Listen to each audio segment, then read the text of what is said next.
Can you believe this? Can you absolutely believe that I don't have Ranger boots yet? And they're like 1 out of, 280-ish? I actually don't even have Pegasian crystals. Like, what is this? Where's my crystal, man? Wait, that's an eternal crystal. I have 2 of those. Oh, it's before Clog. But I don't have a Pegasian crystal. Hello?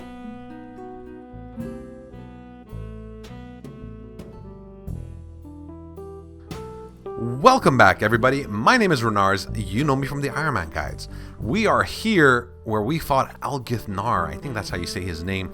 And we are here because this is the boss that's going to get your range journey started. So now I'm going to highlight a bunch of quests right to the left of me that is basically going to be your to-do list in order to get higher range. So starting off, you want to continue and finish the Shadow of the Storms quest, which is going to give you an option to choose 10,000 XP in range. Next up, you want to do Death to the Dorgishun. You want to do Big Chompy Bird Hunting. You want to do Zogre Flesh Eaters, the Recipe for Disaster portion that comes after that, and finally Horror from the Deep. Doing all of this is going to range you a little above 40 range, and that's really where we're going to start this guide. So we're not going to do any of the intros. We're going straight into 40 gear, and let's begin.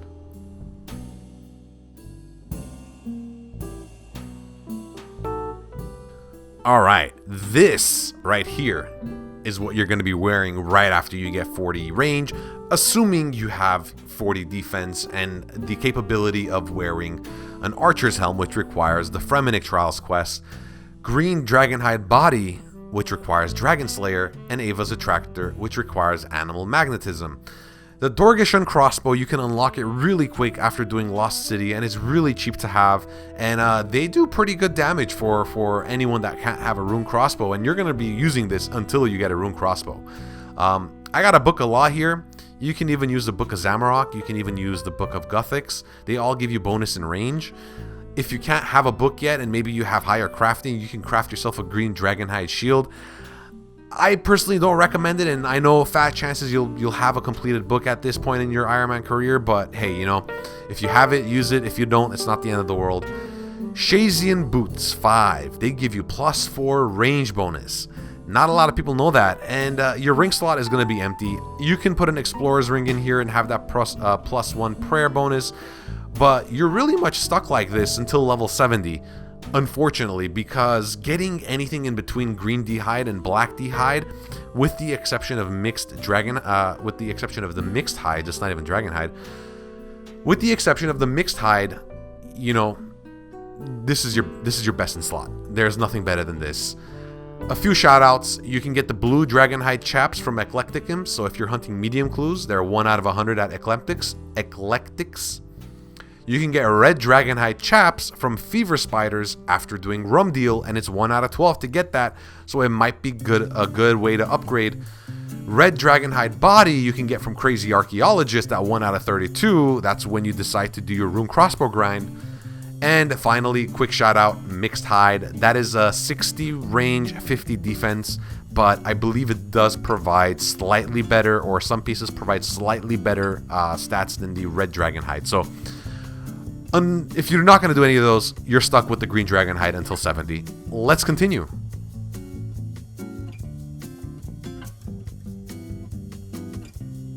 Now we're at 70 range. Now this is a pretty good milestone because you're going to have a much easier time getting geared up for 70 range than anything underneath, because you can get more or less all of your 70 range gear through hard clue scrolls.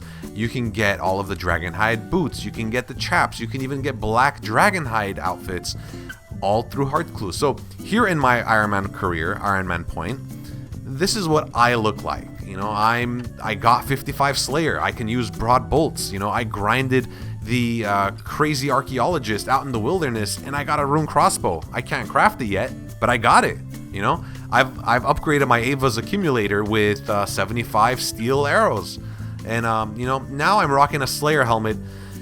Mine is currently not imbued, but you should definitely get it imbued, because if your Slayer helmet is not imbued like I have over here, then there's really no point of having a Slayer helmet while doing range tasks, because the imbuing of the Slayer helmet is going to allow it to do bonus damage and bonus accuracy on Slayer tasks. And very easy to imbue. You don't have to have any skill in the main game. You just have to do some PvPing on the dual arena worlds, and after maybe like 1 hour of trying to do PvP, win or lose, you're gonna get enough points to get the imbue scroll. You can go ahead, get it imbued, and this is what I would wear. If you don't have an imbued Slayer helmet and you're not gonna get it, you can continue wearing the Archer's helmet, or if you have a blessed coif, you can wear the blessed coif from your hard clue scrolls. Who is this? Oh my. And I know this might be out of reach for some people, but having a Ring of Shadows after completing Desert Treasure 2, I know it's a stretch. If you don't have anything that is going to be better than this at this level, this is probably the best bang for your buck. It's probably easier to get an Archer's Ring, but I don't have an Archer's Ring yet, and I'm like 500 KC with Supreme, and I don't want to talk about it. So at this point, I also have Barrow's Gloves, and that's it, you're done. You're done with the Barrow's Gloves. This is your bis until you can do Nex, and I'm not going to talk about Nex in this episode. So you're with Barrow's Gloves for the rest of your range progression. This is my level 70 set. After level 70, after all of this is where we get to the big boy stuff.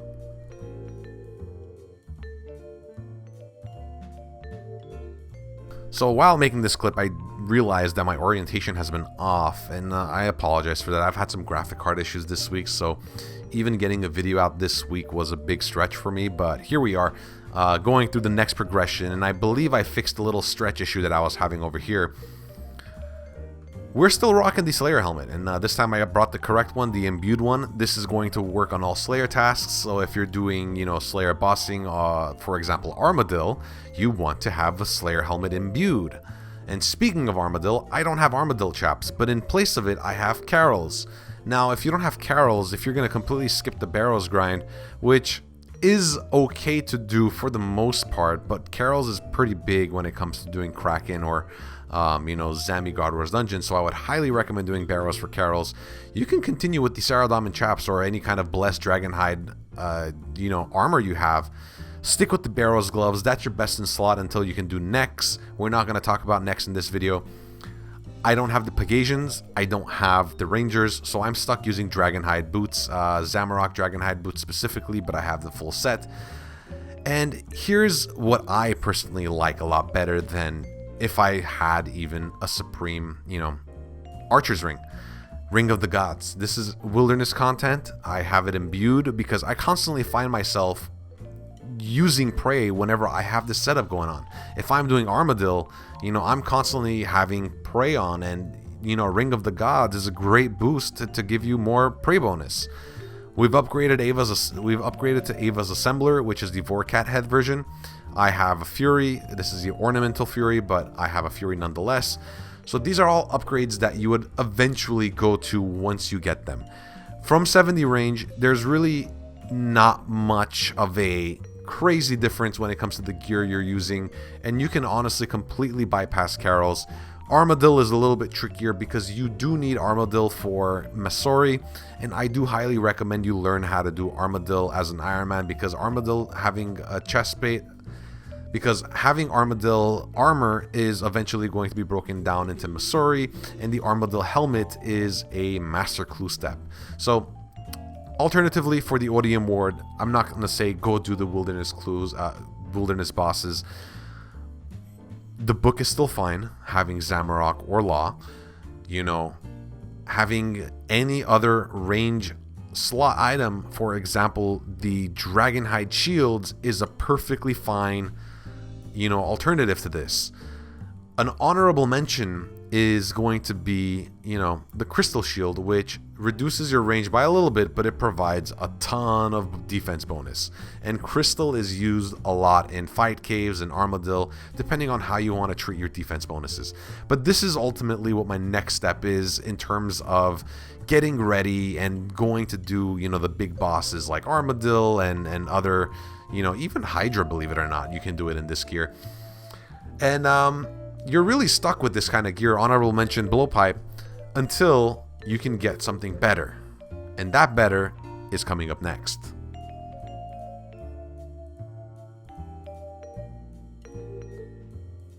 And the final outfit for this video that I'm going to be covering, and I'm not going to be covering the Twisted Bow, I'm not going to be covering Masori, but really, you know, the last bit of armor that an Ironman should grind out for, unfortunately, is the red prison armor. The crystal body, the crystal legs, the crystal helmet, and the bow of... We're going to call it bow of Fahrenheit. So, at this point, you know, once you have like 99 range or even 90 range, you have a high level magic, high level melee stats, you're going to be stuck fighting this little asshole right over here. But the difference is he's not little, he's pretty big and he'll kick your ass. I am still rocking Barrow's gloves. I am still rocking my Zamorak D-hide boots because I don't have rangers and I don't have Pegasians. I do have a Necklace of Anguish now, so I grinded out some crafting levels, I got my Zenite, I put it on an Onyx, and I made myself a nice Necklace of Anguish. That's my best in slot for my necklace. We're still rocking the Ava's Assembler. I have not done the Fort Coliseum yet. And now that we're using the Bow of Fahrenheit, I don't have to have any ammo, so this is there for my blessing. It is giving me +2 prayer. If you have any other blessings, it's just +1 prayer. Hey, anything counts. I also have a Ring of Suffering imbued, and again, imbuing is the best thing you could do.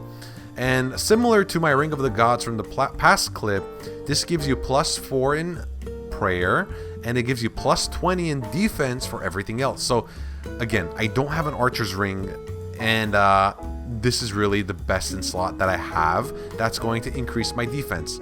So again, there is no set path. This is not a guide. I'm not telling you you must have this to be a good player. I'm only saying that you should use this as a... Oh, there was a tree in my face. You should use this as a reference because everything that you get is going to be an upgrade to what you currently have.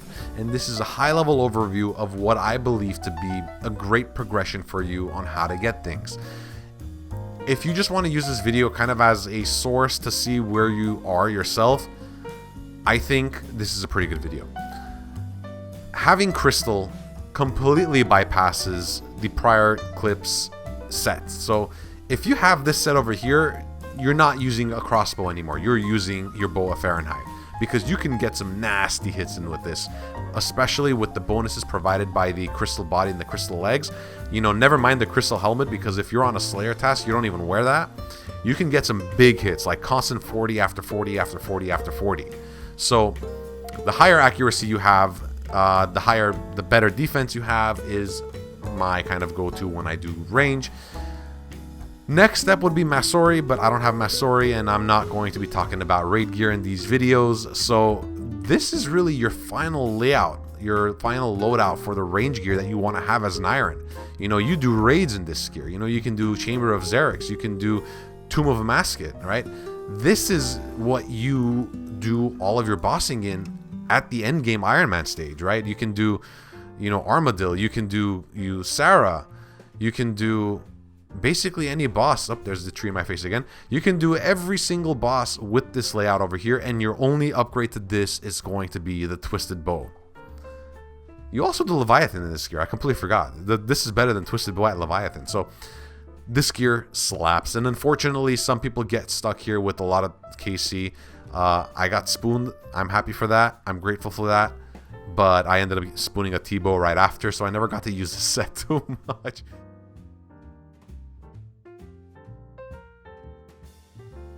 So this is the end of my range progression guide, and I'm trying to get out a video now at the pace of 1 video a week, with the occasional, you know, the new thing that I started last week, the Ranar's reference, which is just my take on how to do certain things in the game.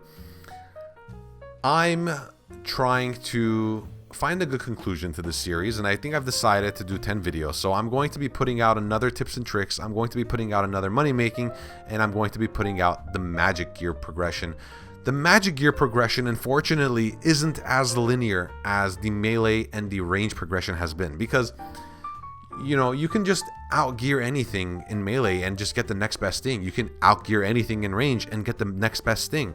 But mage is a lot more complicated. It has, you know, the Chamber of Xerix gear, the ancestral robes. It has the virtuous pieces. It has, you know, blood bark. It has swamp bark. It has just a lot of different things associated with it, and mage is just a huge skill, and mage is the video that made me stop YouTubing.